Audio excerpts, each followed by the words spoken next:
The conference room on the 14th floor smelled like burnt coffee and recycled air, and Maya Chen sat across from her boss, Gregory Hale, with her hands folded neatly in her lap, trying to keep the anticipation from showing on her face even though every instinct in her body was humming with the certainty that this, finally, after 7 years, was the meeting where everything changed.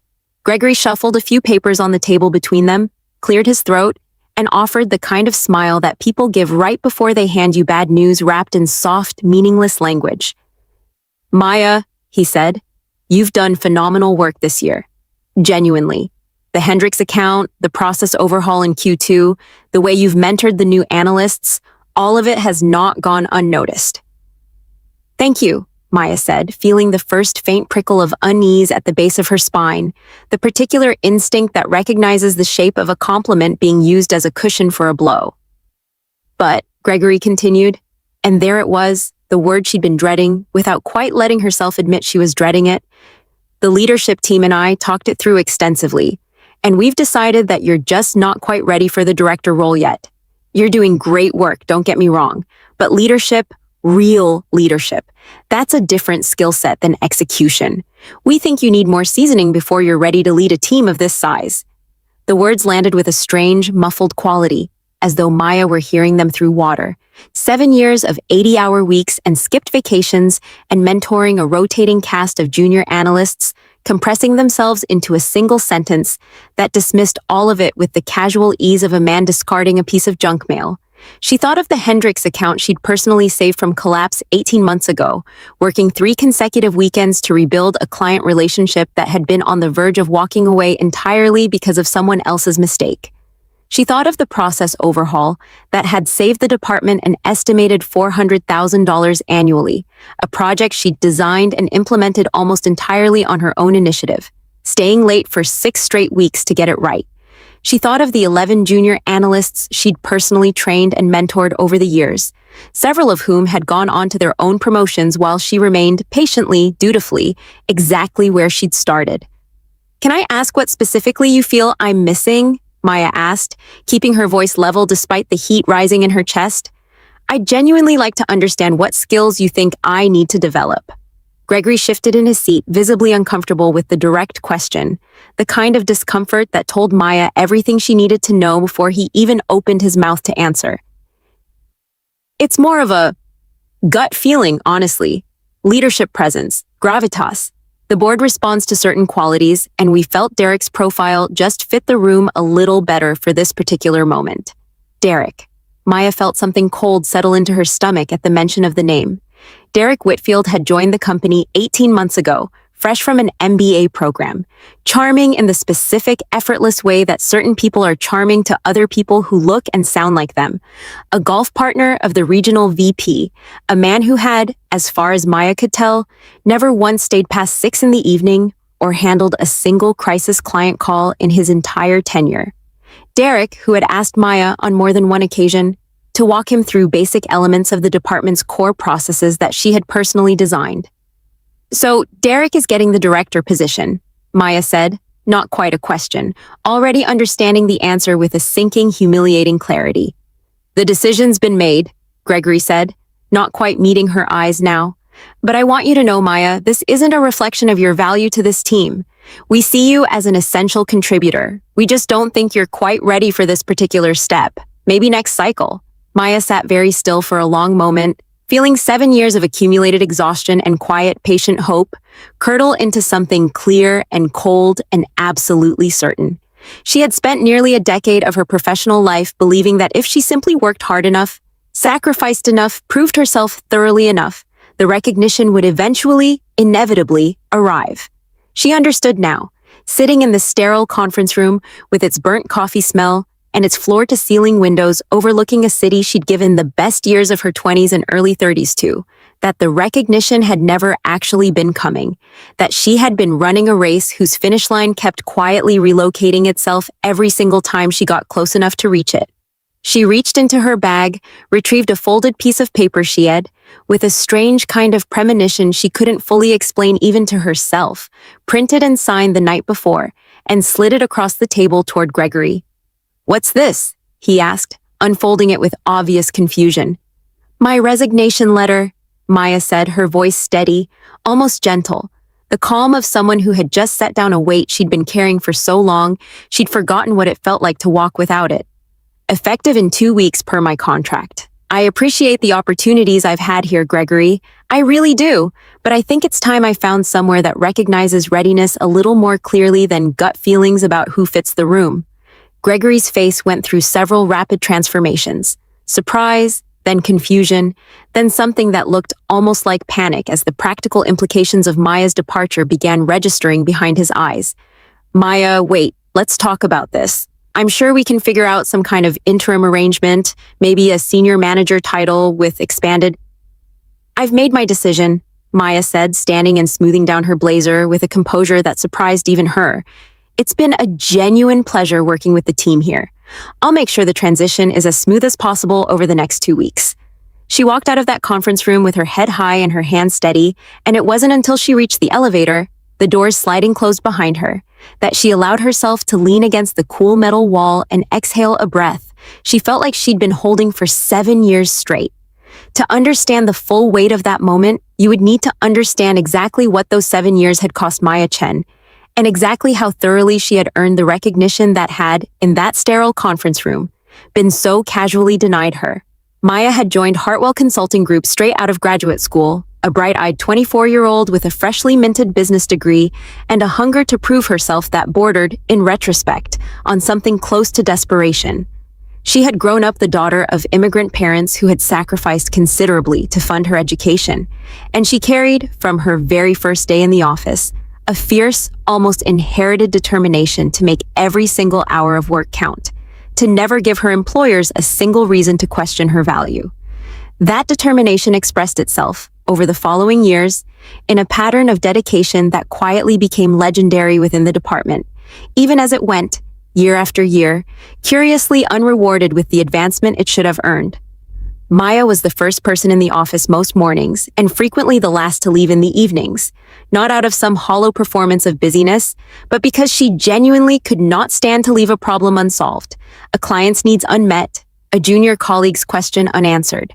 She built a reputation within her first 18 months at the firm as the person everyone quietly turned to when something went wrong, the steady hand that could untangle a crisis that had everyone else in the department in a state of low-grade panic. The Hendricks account crisis, which Gregory had mentioned so casually in that fateful meeting as though it were a minor bullet point on a performance review rather than the defining achievement it actually represented, had occurred during Maya's 4th year at the firm. A junior account manager's catastrophic miscommunication had nearly cost Hartwell one of its largest and most prestigious clients, a mistake that threatened not just the immediate contract, but the firm's broader reputation within an entire industry vertical that generated a significant portion of annual revenue. Maya, then a mid-level analyst with no formal authority over the account, had recognized the severity of the unfolding crisis before her own manager did, had spent 3 consecutive weekends personally reconstructing the damaged client relationship through a combination of meticulous data analysis, genuine emotional intelligence, and sheer relentless persistence, ultimately not only saving the account, but expanding it into a considerably larger engagement than the original contract had ever represented. She had done all of this, notably, without any formal recognition of authority to act, without additional compensation for the extraordinary hours invested, and largely without the credit she deserved ever fully reaching the leadership team who made compensation and promotion decisions, because her direct manager at the time, threatened by Maya's evident competence, had quietly absorbed much of the credit for the successful resolution into his own performance narrative. This pattern, Maya would come to understand over subsequent years, repeated itself with troubling regularity throughout her tenure at Hartwell. She would identify problems before anyone else noticed them, solve them through sheer dedication and skill, and then watch, with a growing private frustration, as the credit for her work diffused upward and sideways through the organization's hierarchy in ways that never quite seemed to land squarely on her own record.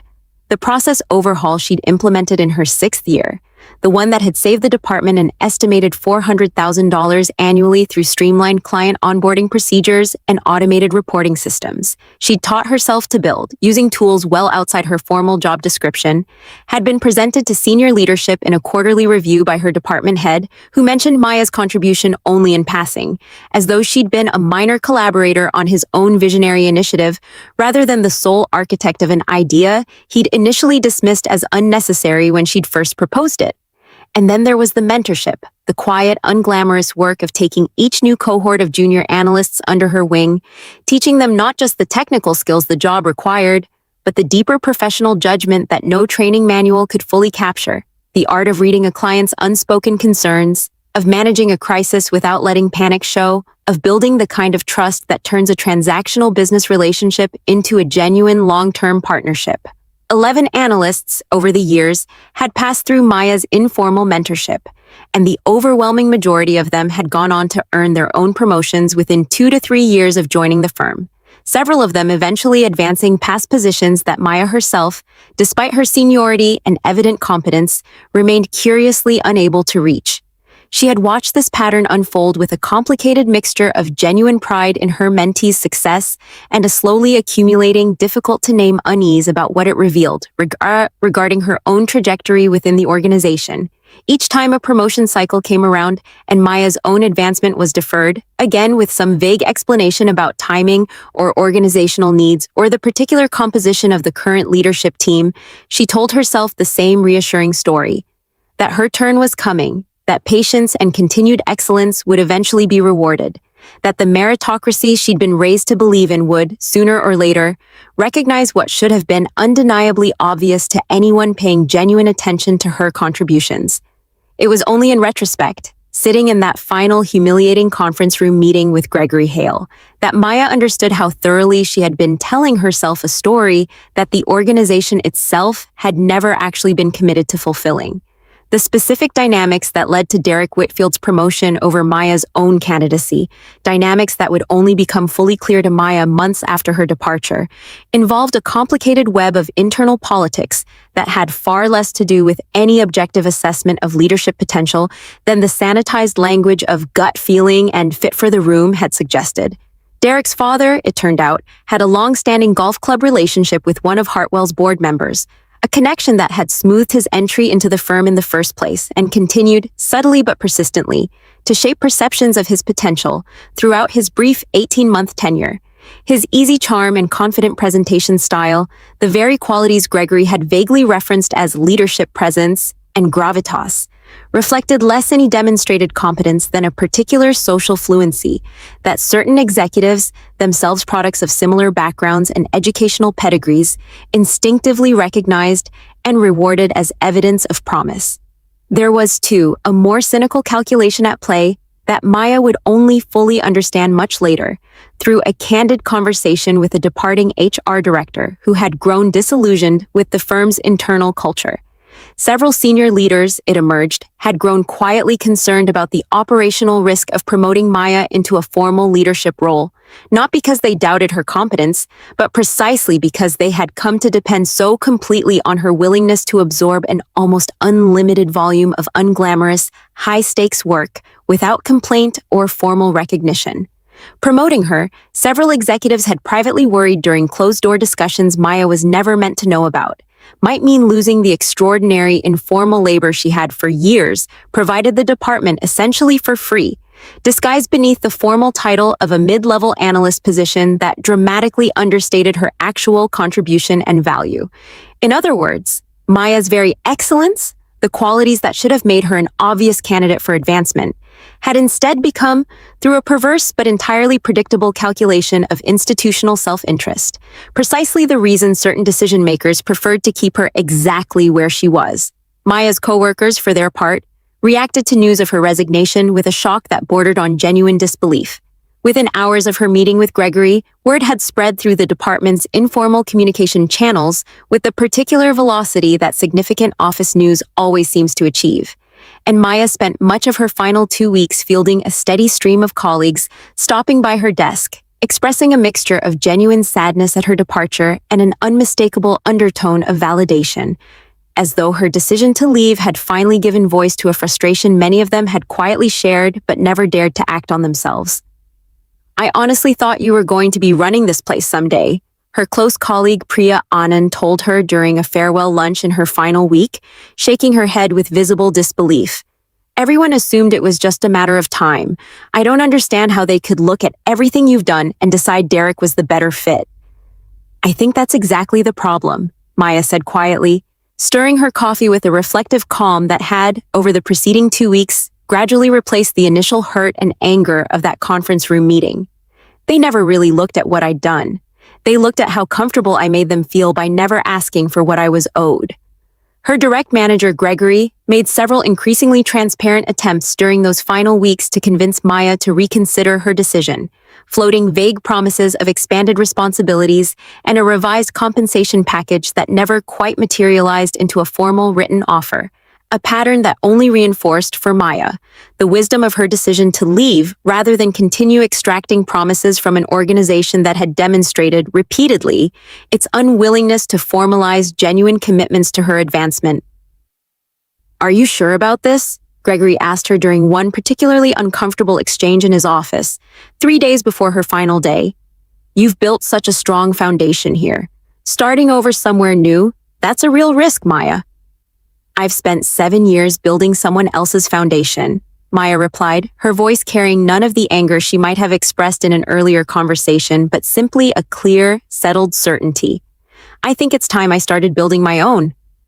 Maya's departure from Hartwell Consulting Group, as it turned out, marked not the ending of her professional trajectory, but merely the closing of its first difficult chapter. She had, in the weeks leading up to her resignation, quietly reached out to a small but rapidly growing consulting firm called Meridian Strategy Partners, a company she'd become familiar with through several industry conferences over the years and had come to respect for its notably different organizational culture, one that emphasized transparent promotion criteria, genuine mentorship, and a leadership philosophy that treated employee retention as a strategic priority rather than an afterthought.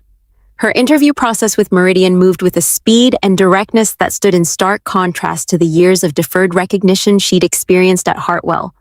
The firm's managing partner, a sharp, direct woman named Camille Duarte, who had built Meridian from a 2-person operation into a respected regional player over the preceding decade, conducted Maya's final interview personally, and within 20 minutes of reviewing Maya's portfolio of accomplishments, including the Hendricks account rescue and the process overhaul that had saved her previous employer hundreds of thousands of dollars annually, Camille set down the resume with an expression of genuine, unguarded respect. "I have to be honest with you," Camille said.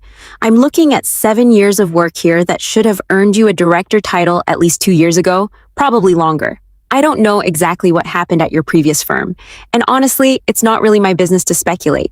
But I know talent when I see it, and I'm not interested in making you wait through some arbitrary seasoning period to prove what's already clearly demonstrated on this page.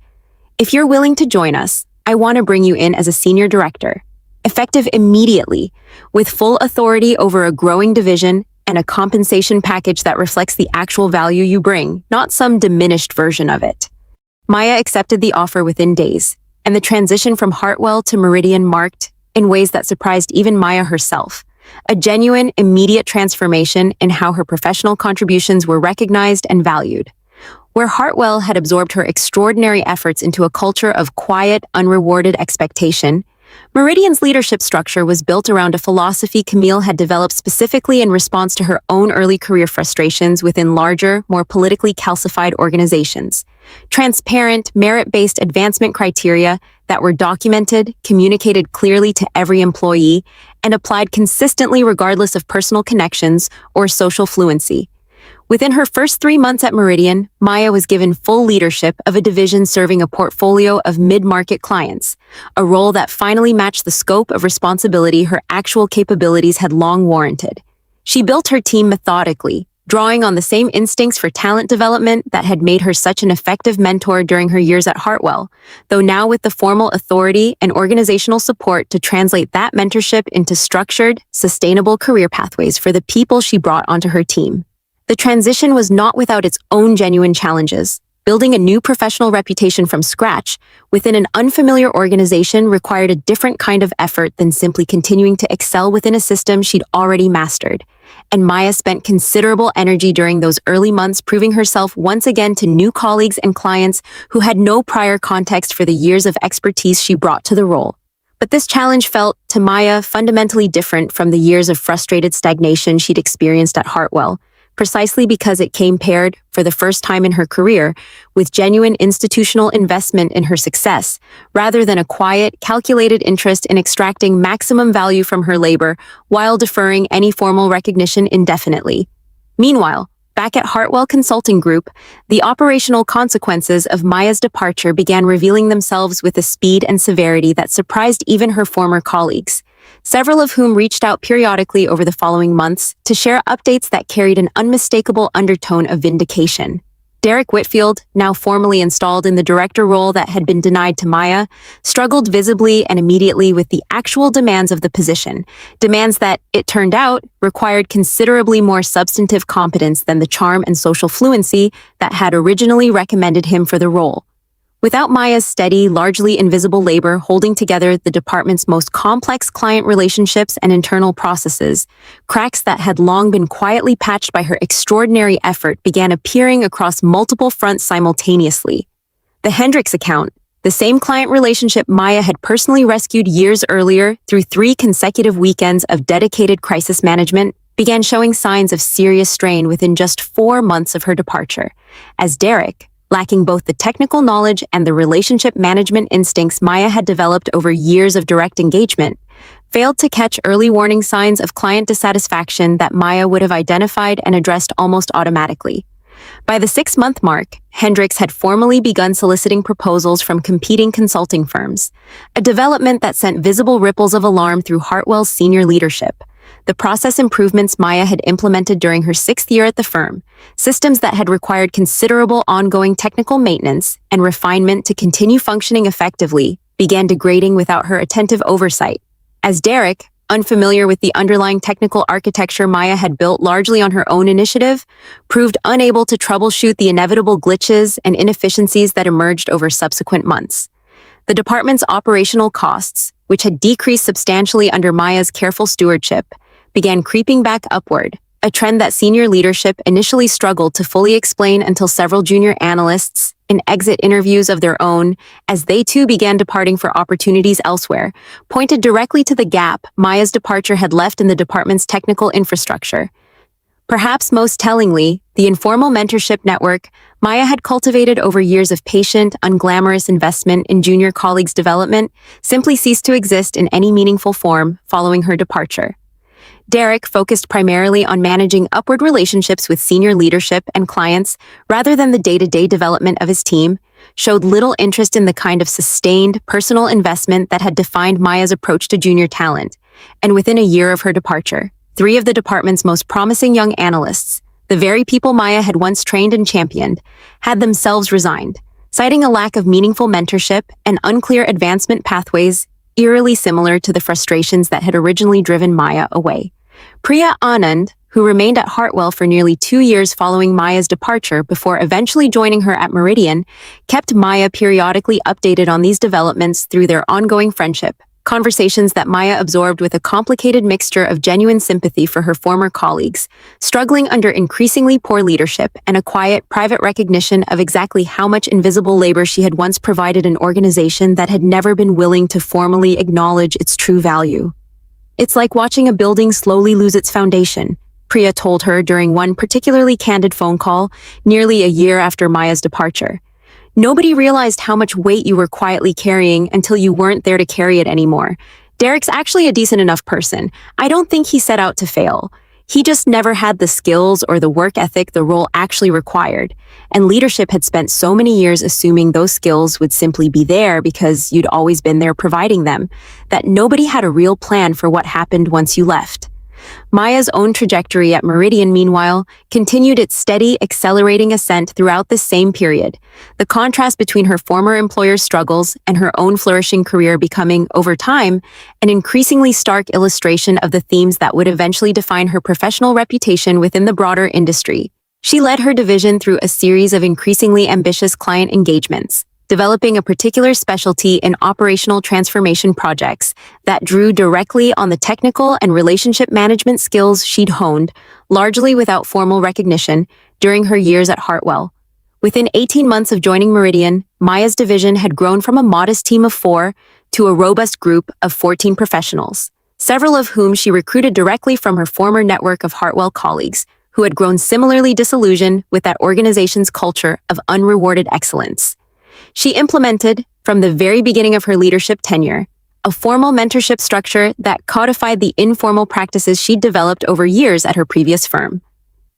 Ensuring that every junior team member had clear, documented pathways toward advancement, regular structured feedback, and genuine investment in their professional development that went well beyond simple task delegation.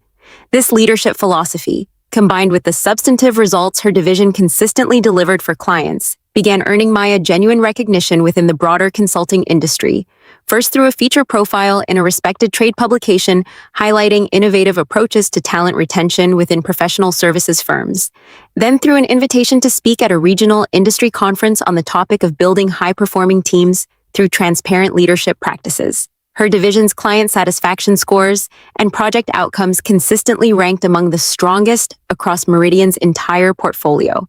And within 3 years of joining the firm, Maya was promoted to managing partner, a formal recognition of leadership that arrived not through years of quiet, unrewarded patience, but through a swift, deserved acknowledgement of demonstrated value delivered within an organizational culture actually committed to recognizing it. It was at that same regional industry conference where Maya had been invited to speak about talent retention, nearly 3 years after her departure from Hartwell, that she encountered Gregory Hale for the first time since that fateful resignation meeting. She spotted him first, standing somewhat awkwardly near the edge of a crowded networking reception following her keynote presentation, and Maya felt a complicated wave of emotions wash over her. Not quite anger, not quite satisfaction, something closer to a strange, detached curiosity about how the intervening years had reshaped this man who had once held such disproportionate influence over her professional trajectory. Gregory approached her tentatively, his expression carrying an uncertain mixture of professional cordiality and something that looked almost like discomfort. "Maya," he said, extending his hand, "I saw your talk. It was genuinely impressive. I had no idea you'd built something this substantial since you left." "Thank you, Gregory," Maya said, shaking his hand with a composed, professional courtesy that revealed nothing of the complicated history simmering beneath the polite exchange. "How are things at Hartwell?" A flicker of something uncomfortable crossed Gregory's face before he answered, choosing his words with visible care. "It's been a challenging few years, honestly. We've had some turnover. Some client relationships have needed more attention than we initially anticipated. Derek's still with us, though his role has evolved somewhat." Maya recognized, in this careful, diplomatic phrasing, the outline of exactly the struggles Priya had been describing to her over the preceding 2 years, though she chose not to press for details that would only confirm what she already understood. "I'm glad you found something that fits you so well," Gregory continued, his tone carrying an unmistakable note of what Maya recognized, with a private flicker of something between vindication and simple sadness, as genuine regret. "I've thought about that conversation more than you probably realize. I think, looking back, we made a mistake not recognizing what you actually brought to the department." "I appreciate you saying that," Maya said simply, unwilling to offer more reassurance than the moment genuinely warranted, but equally unwilling to indulge in the kind of pointed satisfaction that might have felt gratifying in the moment but would ultimately have revealed more about her own lingering hurt than about any genuine professional confidence. Their brief conversation at that conference reception marked, in retrospect, the beginning of a more substantial reckoning that would unfold within Hartwell's leadership over the following months, though Maya herself remained largely unaware of the internal deliberations that eventually followed her chance encounter with her former boss. The truth about the original promotion decision, the internal politics and risk-averse calculations that had led senior leadership to favor Derek's candidacy over Maya's despite her demonstrably superior qualifications, finally emerged into fuller view through a candid conversation Maya had, nearly 4 years after her departure, with Diane Foster, Hartwell's former HR director, who had herself grown increasingly disillusioned with the firm's culture and had recently departed to join a nonprofit organization focused on workplace equity issues. They met for coffee at Diane's suggestion, ostensibly to discuss a potential partnership between Meridian and Diane's new organization. But the conversation gradually shifted toward the shared history that connected them, and Diane, freed from the professional obligations that had once required her discretion, spoke with a candor that finally illuminated for Maya the full scope of what had actually transpired behind the scenes of her original promotion denial. "I sat in on those leadership discussions," Diane admitted, stirring her coffee with an expression of visible discomfort. "I want you to know, some of us pushed hard for you. Your qualifications weren't even close, honestly. It wasn't a debate about competence. But there was this undercurrent of concern, mostly from the senior partners who'd grown accustomed to how much you quietly absorbed, that promoting you into a formal leadership role would somehow disrupt the informal system that had been working so well for them, meaning the system where you did an enormous amount of critical work without the title or compensation that should have accompanied it. Derek's family connections certainly didn't hurt his case either, if I'm being fully honest. There was a comfort level with him that had less to do with his actual capability and more to do with a kind of unconscious cultural fit that I think most of the partners never even recognized as bias in the moment." Maya absorbed this confirmation of what she had already largely suspected with a complicated calm, the particular clarity that comes from finally hearing an explicit acknowledgement of a truth you've long understood intuitively but never had directly verified. "I appreciate you telling me this," she said. "Genuinely, it helps to understand the full picture, even this many years later." "For what it's worth," Diane added, "everyone who worked with you directly knew you deserved that promotion. It wasn't even a close call, from a merit perspective. The whole thing still bothers me, honestly, years later. I think it's part of why I eventually left myself." This conversation with Diane, combined with the accumulating evidence of Hartwell's ongoing struggles in the years since Maya's departure, culminated eventually in a development that Maya had genuinely not anticipated when she'd first walked out of that sterile conference room years earlier: a formal outreach from Hartwell's senior leadership, extending an invitation to return to the firm in a considerably more senior capacity than she had ever held during her original tenure. The outreach came, initially, through a carefully worded email from Hartwell's managing partner, Richard Voss, a senior executive Maya had interacted with only occasionally during her years at the firm, requesting a meeting to discuss what he described as an exciting opportunity for Maya to consider. Maya, curious despite herself about how thoroughly the organization's assessment of her value had evidently shifted, agreed to the meeting, held at a neutral location rather than Hartwell's own offices, a small but telling detail that suggested the firm's leadership understood exactly how carefully this particular negotiation needed to be handled. Richard Voss, a polished, silver-haired executive whose reputation for careful diplomatic language preceded him, laid out the offer with evident effort at persuasive warmth. A newly created executive vice president position overseeing the entire consulting division, a compensation package considerably higher than what Maya currently earned at Meridian, full authority over hiring, promotion, and strategic direction for the department, and, notably, an explicit acknowledgement delivered with what Maya recognized as genuine, if belated, sincerity that the firm had made a significant error in failing to recognize and reward her contributions during her original tenure.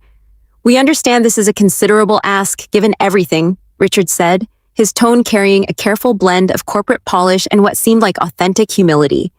"But I want to be direct with you, Maya. The department has struggled considerably since your departure. Client relationships that once ran smoothly have required constant firefighting.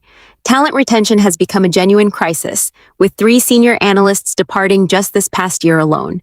We've come to understand through a fairly painful process of trial and error exactly how much value you brought to this organization, value that we failed at the time to properly recognize or compensate. We'd like the opportunity to make that right." Maya listened to this offer with a calm, measured attention, weighing not just the substantial professional opportunity being presented, but the deeper question of what genuine professional fulfillment actually required. A question she had spent the preceding years, through her experience at Meridian, coming to understand with considerably more clarity than she'd possessed during her original years at Hartwell. "I appreciate the offer," Maya finally said after a long, thoughtful pause, "and I appreciate the honesty about what led to it. But I have to tell you, Richard, I'm not interested." Richard's carefully maintained composure flickered visibly with surprise. "May I ask why?" "The compensation package alone represents a significant increase over your current position, and the scope of authority we're offering is considerably broader than what you likely have at your current firm." It's not about the title or even the compensation, though I appreciate that both reflect a genuine effort to make amends, Maya said. What I actually wanted, all those years I spent at Hartwell, wasn't a bigger title or a larger salary in isolation. What I wanted was to work somewhere that recognized my value while I was actually delivering it, not years later, after I'd already left and built something better somewhere else. I found that at Meridian. I built a team there, a leadership philosophy I genuinely believe in, a career that finally matches what I'm actually capable of contributing. I'm not interested in trading that away, even for a more prestigious title, to return to an organization that only recognized my worth once I'd already proven it could thrive without them. Richard absorbed this response with a visible, if reluctant, respect. I understand, he said quietly. For what it's worth, I think you're making the right decision, even though it's not the outcome I was hoping for today. I hope you understand this offer was made in genuine good faith, an attempt to correct a mistake we should have caught years ago. I believe you, Maya said, and I hope genuinely that Hartwell finds a way to build the kind of culture that recognizes talent before it walks out the door, rather than after. That would be a better outcome for everyone than any single decision I might make about my own career. She left that meeting with a quiet, settled confidence that felt, in its own way, more satisfying than any triumphant vindication could have provided. The offer itself, remarkable as it was, mattered less to Maya than the clarity of her own response to it. The recognition that she had built, in the years since that painful conference room meeting, a professional identity secure enough that even a genuinely attractive counteroffer from her former employer couldn't shake her commitment to the values and relationships she'd cultivated at Meridian. The years that followed Maya's decision to decline Hartwell's offer brought a continued steady flourishing of both her professional career and the broader leadership philosophy she had come to champion within the industry. Meridian Strategy Partners, under the combined leadership of Camille Duarte and an increasingly influential Maya Chen, grew from a respected but modest regional firm into a genuinely significant player within the broader consulting industry, known specifically for a talent development model that other firms increasingly sought to emulate as competition for skilled professionals intensified across the sector. Maya herself became something of a recognized voice within industry conversations about workplace culture and talent retention, invited to speak at an increasing number of conferences, occasionally quoted in trade publications, discussing the tangible business costs of failing to recognize and reward genuine merit within organizational hierarchies. She approached this growing visibility with the same measured, substance-focused sensibility that had always defined her professional approach, less interested in personal celebrity than in using her platform to advocate for the kind of transparent, merit-based advancement structures she had once been so conspicuously denied. Her leadership within her own division at Meridian continued to evolve into something genuinely distinctive within the broader industry, a culture built explicitly around the lessons she had learned, often painfully, during her years at Hartwell. Every member of her team operated under clearly documented advancement criteria, reviewed collaboratively rather than determined through opaque, closed-door discussions among senior leadership. She instituted regular, structured mentorship pairings that ensured junior team members received the kind of sustained professional development she herself had once provided informally, without recognition or compensation, during her Hartwell years, but now formalized as an explicit, valued component of the firm's broader talent strategy. This approach produced results that spoke increasingly for themselves. Maya's division consistently posted the strongest employee retention rates across Meridian's entire organizational structure, alongside client satisfaction scores and project outcomes that regularly outperformed comparable divisions elsewhere in the firm. Junior analysts who joined her team specifically because of her growing reputation for genuine mentorship and transparent advancement pathways frequently cited her leadership style as a primary factor in their own subsequent career success, several eventually advancing into significant leadership roles of their own, both within Meridian and at other organizations across the industry. It was nearly 6 years after Maya's original departure from Hartwell that the full circle of her professional journey arrived in a form that carried particular emotional resonance. A job application from a familiar name crossing her desk at Meridian. Priya Anand, who had remained at Hartwell for 2 years following Maya's departure before eventually moving to a different firm entirely, had spent the intervening years watching her own career stagnate under a series of leadership changes that never quite matched the genuine investment and mentorship Maya had once provided during their years working together. When a position opened within Maya's division at Meridian, Priya applied without hesitation, and Maya, reviewing her old friend and former colleague's application with genuine warmth, extended an offer within days of their initial interview. "I can't tell you how different this feels," Priya told Maya during her first week at Meridian, sitting across from her in an office that bore none of the sterile, transactional quality of the conference room, where Maya's own career trajectory had once been so casually dismissed. Working somewhere that actually invests in the people doing the work, rather than just extracting as much value as possible while deferring any real recognition indefinitely. It's like working in an entirely different industry, even though the actual work isn't so different from what we used to do at Hartwell.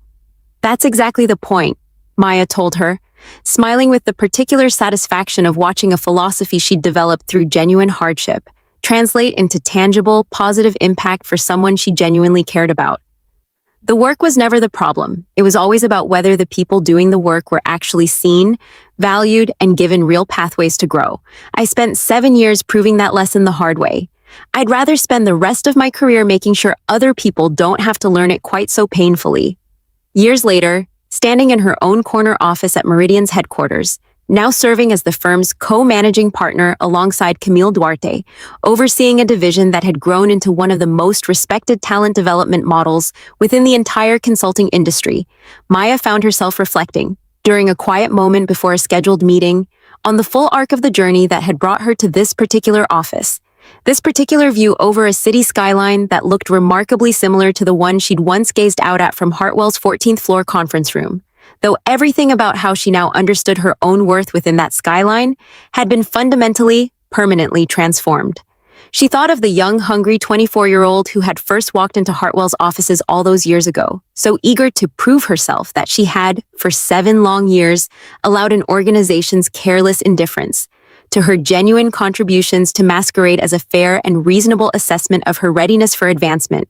She thought of the sterile conference room, Gregory's practiced hollow reassurances, the particular humiliation of watching a less qualified colleague with the right social connections advance past years of her own patient, unrewarded excellence. She thought of the resignation letter she had, with a strange, prescient instinct, printed and signed the night before that fateful meeting, as though some part of her had already understood, before the conscious decision fully crystallized, that the only path forward that preserved her genuine self-respect required walking away entirely. She thought, too, of everything that had followed that difficult, defining decision. The immediate validation of Camille's genuine, unhesitating recognition of her value, the steady, deserved ascent through Meridian's ranks, the particular satisfaction of watching Hartwell's struggles unfold from a comfortable distance as the organization slowly reckoned with exactly how much invisible labor it had once taken for granted, the eventual remarkable offer to return that she had, with hard-won clarity, ultimately declined, understanding that what she had built at Meridian represented something more valuable than any belated correction her former employer could offer. For years, she reflected, she had believed that professional success meant simply working hard enough to eventually earn the recognition she deserved, that patience and continued excellence would inevitably translate into the advancement that merit alone should guarantee. She understood now, with a clarity that had cost her considerably to earn, that this belief had been, in important ways, incomplete. Merit mattered certainly, but merit alone, without an organizational culture genuinely committed to recognizing and rewarding it transparently, could be endlessly deferred, indefinitely postponed, quietly exploited by institutions more interested in extracting maximum value from unrewarded excellence than in fairly compensating the people who provided it. The day Gregory Hale had told her she wasn't ready for a leadership role, delivering that verdict with the casual, practiced ease of a man entirely unaware of how thoroughly he was underestimating both her capability and her self-respect, had felt in that terrible moment like the collapse of everything she had spent 7 years building. She understood now, standing in her own corner office years later, surrounded by a team she had built specifically around the values she wished someone had once extended to her, that it had actually been something else entirely. Not an ending, but the necessary, difficult beginning of a career that would finally fully match the potential she had always possessed, once she found herself somewhere genuinely willing to see it. She glanced at the clock, gathered her notes for the upcoming meeting, a strategy session with her leadership team to discuss the expansion of their mentorship program, to include a formal partnership with several regional universities, ensuring that the next generation of professionals entering the industry might never have to spend 7 years, as she once had, wondering whether their genuine contributions would ever be fairly seen. And as she walked out of her office toward the conference room where her team was already gathering, she carried with her not the old, familiar weight of unrewarded patience, but something considerably lighter and more durable. The settled, hard-won confidence of someone who had learned through genuine difficulty exactly what she was worth, and had built, from that painful lesson, a career and a leadership philosophy substantial enough to ensure that others might learn the same lesson with considerably less unnecessary suffering than she had once endured. Years after that quiet, victorious morning meeting with the leadership team, Meridian's talent development model had itself become the subject of a widely circulated case study within a major business school's organizational leadership curriculum, a development that arrived with a particular quiet irony given the origin story behind everything Maya had built. A doctoral researcher studying patterns of talent retention and advancement equity across professional services firms had reached out to Maya requesting an interview for a broader study examining exactly the dynamics that had once defined her own painful departure from Hartwell, dynamics the researcher had identified through extensive industry data analysis as disturbingly common across the broader consulting sector. Maya agreed to the interview, sitting across from the researcher in the same conference room where her team's most significant strategic decisions were now made, a space designed deliberately with none of the sterile hierarchical formality that had once characterized Hartwell's 14th floor meeting rooms, instead built around a large circular table meant to signal, structurally, the collaborative culture Maya had worked so deliberately to cultivate. What I keep finding in the data, the researcher told her, reviewing her notes, is this consistent pattern where the employees doing the most essential, high-impact work, the ones effectively holding entire departments together through their competence and dedication, are frequently the same employees passed over for advancement, precisely because their reliability has become so completely assumed that leadership stops actively considering what it would take to retain them. It's almost as though excellence becomes invisible once it becomes expected. That's exactly it, Maya said, nodding with the particular recognition of someone hearing her own experience articulated with unexpected precision. I spent 7 years being so reliable that my reliability itself became the reason I was overlooked. Nobody wanted to disrupt a system that was working so well for them, even though it was working considerably less well for me. The resulting case study, published the following year and quickly adopted into several business school curricula focused on organizational leadership and talent management, used Maya's professional trajectory, presented with her explicit permission though with certain identifying details modified for privacy, as a central illustrative example of what researchers had begun calling the invisible excellence trap, a pattern in which an organization's over-reliance on a consistently high-performing employee paradoxically becomes a barrier to that employee's advancement, precisely because promoting them threatens to disrupt whatever informal system has come to depend on their reliable, unrecognized contribution. The publication of this research, and Maya's growing visibility as a case study within broader academic conversations about workplace equity, brought with it a fresh wave of professional opportunities and invitations that extended well beyond the consulting industry itself.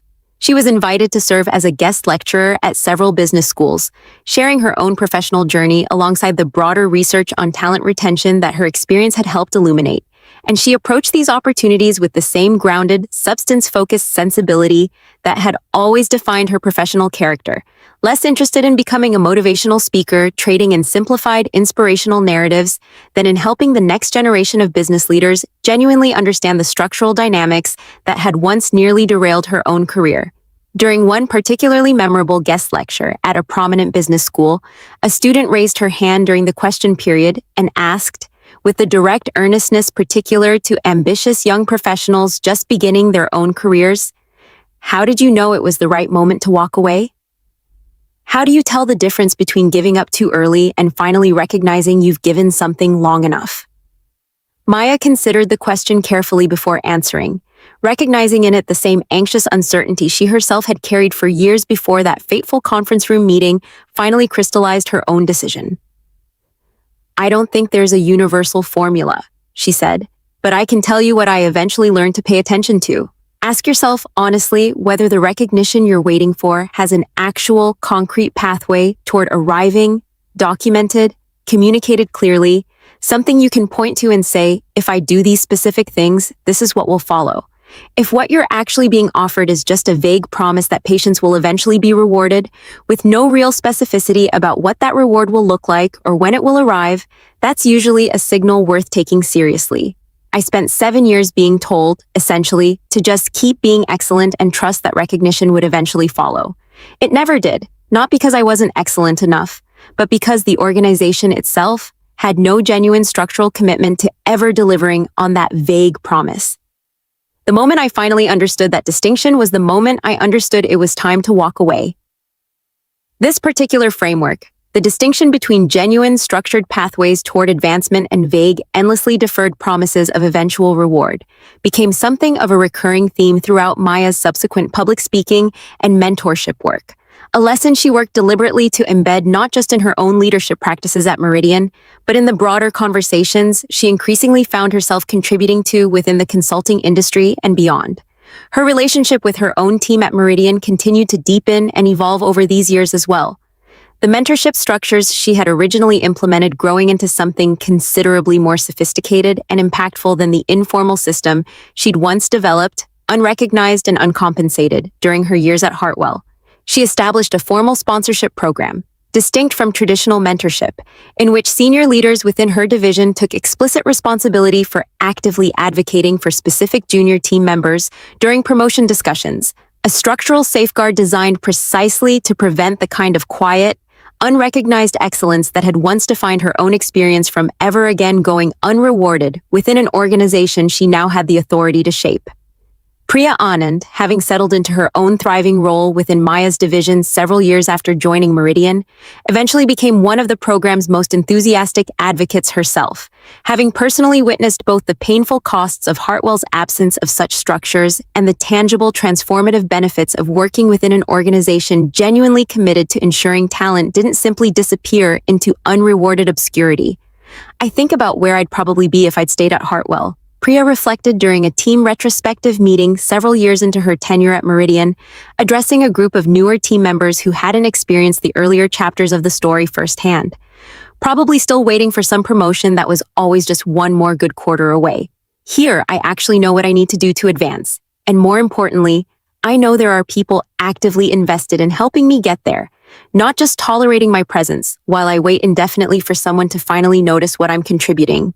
Maya listened to these reflections with the particular satisfaction of watching a philosophy born from genuine hardship translate into durable, positive impact for an entire community of professionals who might otherwise have faced the same painful uncertainty she herself had once endured.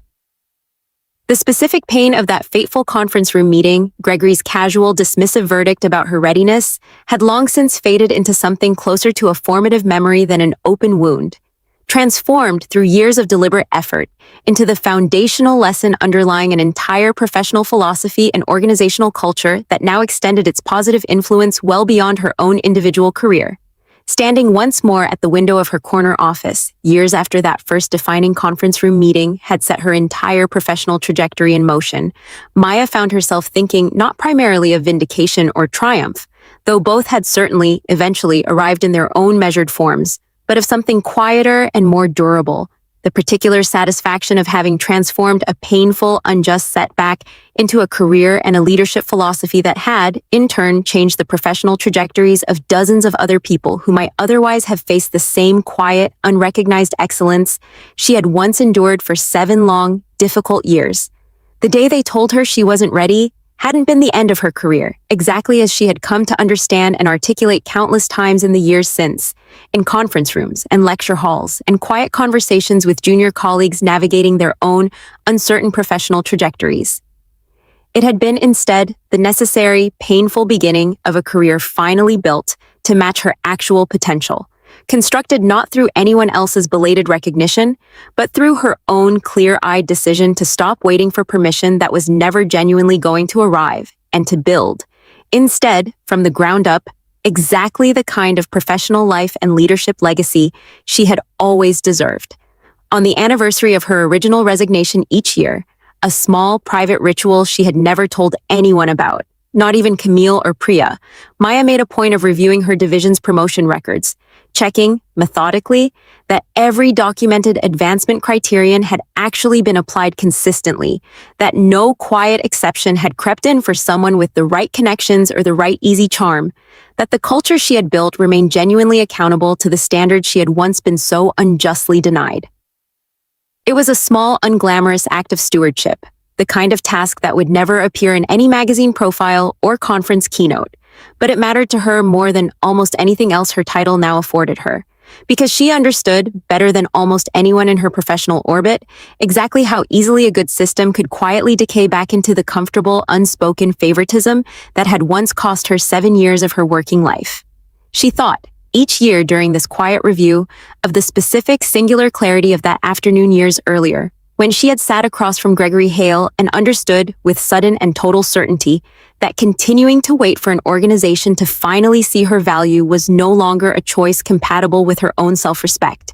That clarity, she had come to understand, was not something she had been born with or simply discovered through good fortune. It had been forged, deliberately and painfully, through 7 years of watching her excellence go quietly unrewarded, and it remained, even now, the single most valuable professional asset she carried into every decision she made on behalf of the people who now depended on her leadership. She had learned, at considerable personal cost, exactly what it looked like when an organization took someone's contribution for granted, and she had built, from that hard lesson, a career and a culture dedicated, above almost everything else, to making sure no one working alongside her would ever have to learn that same lesson quite so painfully again.